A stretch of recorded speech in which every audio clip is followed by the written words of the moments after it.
Hi friends, welcome back to Beccarelli's Books. This is Beck. I'm Beck. I am just sitting down today harvesting some book pages that I got from an op shop. I had a big stack of children's books. This video is not meant for children. It is just using vintage children's books for images and things. So I just thought I would turn the camera on and show you how I harvest my pages. I'm in the middle of trying to downsize my stuff, and before I moved I took the pages out of the books, stored the covers separately. The ones that were in good condition, I could use the book covers for the cardboard, so you can cut them down and use them for your covers. And then I also went through them and took out all of the pages that I loved, all of the really lovely images that I would want to use down the track, and I have those stored away, so I'll go through those on another day and decide what I'm doing with those. But what I had left was a big bag of ones that, you know, were a bit like, oh, I don't know, I do, I don't, I'm not sure. So I grabbed the, like, this is just a small selection. I've already been through it a little bit, but I thought I'd just show you my process. So I grabbed the pages. So I like to use everything. I don't like throwing things away, but I don't want to store it. So I want to use it. So what I would normally do is take the page like this, have a look, see if there's any images that I might like, and to pick what I might like, I've got to really think about what kind of journals I'm making, what I might make in the future, just art journaling, things for myself that I like to do, that kind of thing. So for example, on this, I might take this little Jiminy Cricket, actually Celia Cricket, but so I'm just going to cut that out roughly and put it in my pile for fussy cutting. So then, like, I could take all of these little images, but I'm not going to use them, I don't think. So what I would do now is use the paper, which is fantastic quality. It's really, really lovely quality paper, these old kids' books. And so what I'm going to do, I could use it as is, like it's fairly sturdy paper, but I'm probably going to use it for journaling cards, tags, and things like that. So I'm just going to glue it in, fold it in half and glue it together.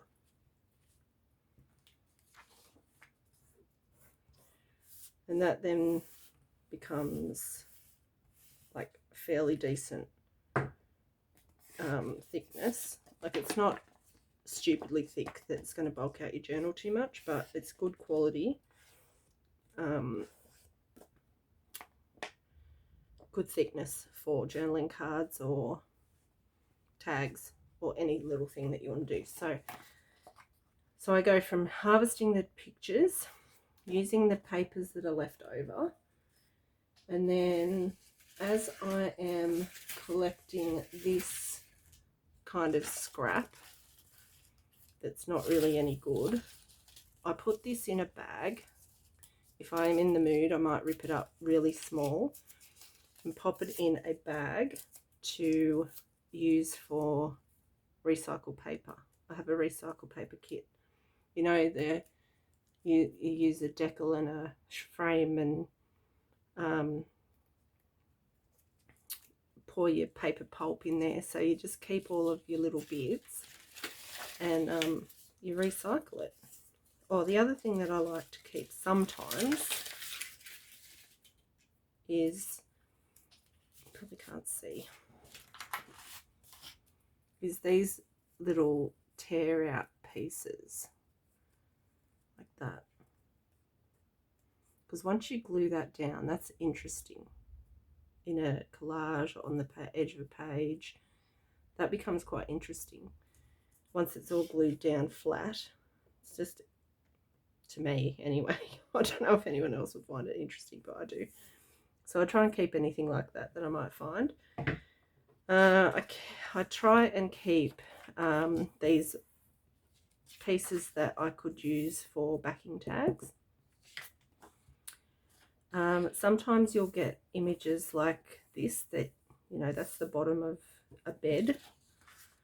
So this is the bottom of the bed, that's the sheet folded over the top. Like, you wouldn't know that, would you, by looking at it? And it's just a nice piece of paper that you can use to back a tag with. Like these. I think that's the top of it. Yeah, I think that there might have been something in the middle that I've chopped out. But yeah, so you can use those. These kind of nice watercolor designs on it. You don't know what that used to be. And you can use those to back your tags. So I'd harvest those, put those in a place for use, future use.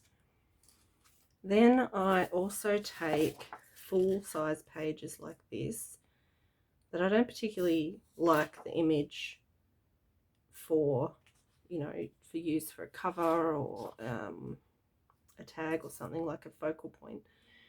But this is obviously a Christmas tree, if you can tell. It's baubles and little candles and stars. So I could use that as a page in my Christmas journal, which I probably will. So you just fold it in half and that becomes a page in your journal.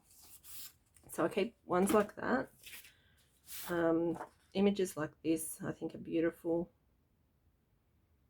I mean, I don't know what I'd use that for. I could use it as a page in my journal, the center image maybe. I also keep images like this that I'm not going to cut him out, he's too dark, but as a whole that could be the background of a tag or something. Same with this, it's just a whole lot of people. This is from the Pied Piper. Same with this, these are all little mushrooms, very cute, can be the background of a tag or a journaling card. Same with this, love the colors. I think it goes that way, but it doesn't really matter. Just use part of this as a background. Okay, so the other thing that I pick up are these for words if I want to. Sometimes I keep them, sometimes I don't. I have a whole bin of words. So from the book that I was just looking at, I just happened to pick up, he was sitting on a log, I wouldn't miss it, glint in his eyes, and there was a wicked. I think that went together. So I just thought they were cute, and might go on a tag or something down the track. But you know, you collect so many of these things and then you end up, it becomes overwhelming. So I try not to pick up too many, but I kept this, I think, just to show you that you can take just words, or you can take phrases, whatever you like out of that, and you can take just words and then make your own phrases. So I wanted to just point that out. I will keep little things like this. These are fun in collage. Your contents pages are fun in collage as well, so I'll hold on to them. There's another image for a background or a writing space in your journal. Oop, that goes there. So then when I'm taking images, I might take full images like that. I might take pieces like this that I can fussy cut all these birds out, or I could use that on a page corner. I take things like this. It's not my favorite kind of image, but I did keep a few because I do like a bit of whimsy, something quirky in my journals, even if they are vintage journals or something. I like to put something a little bit quirky in them. I love this lady. She's lovely with her hat. And she's got the duck head on the umbrella. Same with this. I love the colours. Can cut out the bunnies. Same with this. This was interesting because it's just so busy. And I like little things like this cabinet is very cute. The bed is very cute. The doona or the quilt. You know, there's lots of little images in here. The little plates on the wall, the door, just the door in itself. And then you've got all these animals causing a riot inside. Even the view out the door is beautiful. So that as a whole image is quite interesting. And all of the individual things I think are interesting as well. Here's another little quirky thing. I mean, seriously, when you take these out of context, you've just got a little kitty with an axe. Like, how quirky is that? I think that's hilarious. Same with the Indian dress, headdress on the cat. Like, they're weird. This, I don't know what that was from, but that was from another book, and it's just a dude painting with some people watching, scratching their head. A bit strange. Here's a whole bunch of other birds that we can fussy cut out. So out of context, like you fussy cut this bird out and you wouldn't even know that he was part of this. Same with this silly little chipmunk. There's some more little chipmunks. I really liked this carousel. I mean, it's got these little goats in it, which is just silly, but I could put a person there, or, you know, do something a bit different. Use the carousel and take those out or keep them in, whatever I wanted to do. There's a cute little duck. I thought that was really sweet. There's some more flowers and a butterfly. This was a cute background. I thought that would make a nice tag background. Same with this. I thought that would be interesting as a background. What did I keep this one for? Oh, okay, so okay, yeah. So this I could cut out just the cage, or the bird, or the cat, whatever.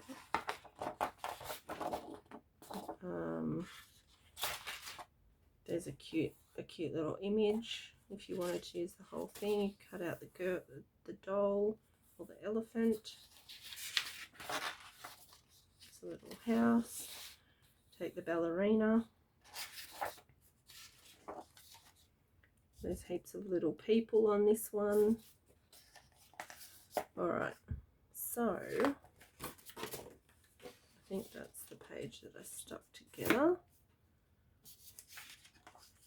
Yep, that's that.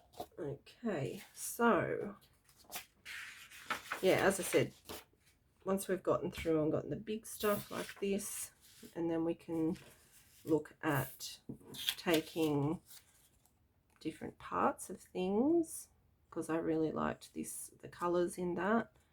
That was like a little boat, and it had some animals floating around in a boat. These were the sashes on a table, the floral sashes. I thought they were cute. This was just a background, and I really liked the colours. I could use that in collage. Then I've just fussy cut out this little monkey. This could also make a page corner if I fussy cut all of that out. There was a rose that I will fussy cut them in more detail if I use them. So with these, there's a little cauldron. Thought that was cute. Just a little polar bear head and the little polar bears. This was another image in another book I just cut out. Tiny little, see, on some of them you might look at the image immediately and just go, oh no, not interested. Have a look in the background. You might get just a little bunny or just something that you might be interested in. There's another one of them. This little guy, I like the illustration, I like the style. There was a plant in the background. I thought that was really kitsch. These little girls I thought were really cute. I like the illustrations. There was some pots in a window I cut out. There was some paint buckets. I cut those out. Same with those little pots. I just took these flowers and rocks. I thought they were cute. There was a lantern that I took. A candlestick. Another one of those little girls and another one again. This little guy, I thought he was sweet. This little cowboy cat. I just cut a clock out. There's a little mouse. This little guy's got an umbrella, so you could cut the umbrella out and use the umbrella or use the whole image. There's a duck. Little bird serving a cup of tea. I thought that was sweet. There in the background of another one was a lamp. I thought that was sweet. Little bird with a bicky. Some more ducks. So things like this, I can cut out these images and use those as well. There was a clock, some butterflies, a nonna on her rocking chair. I was going to say horse. There's another cauldron, a fire, a rose and a bird, a little bee house and a bird, a sun. There's a little tractor that would have been in the background, barely noticeable amongst all of the rest of it going on, and I cut him out. I think that was all I took from that page. That could be a nice page edger. Little corner, little house, cute little bunny. Animals in clothes, I think they're great. Don't know why. Oh, there's a little lamb and there's some more animals dressed in clothing. Okay, so this one here, this was a cape. And I thought, oh, I didn't really like the image, but then I thought, oh, that could actually work as a skirt. So I might have had an image like this. Actually, that works really well. And then I can stick that on there. If I was doing an art journal page or something and I wanted to change that up, I could add that as her skirt. It actually fits perfectly. How good's that? Yeah, there's some little soldiers. They would be cute in a Christmas journal. There's that ballerina in a bigger size. There's another little girl. So then, once I've cut them out like this, then I'll go in and really fussy cut them in detail, like this bunny. I'll get these out of the way so you can see them. A bunny, there's another bunny, some puppies, some other farm animals. There's that rose. Yeah.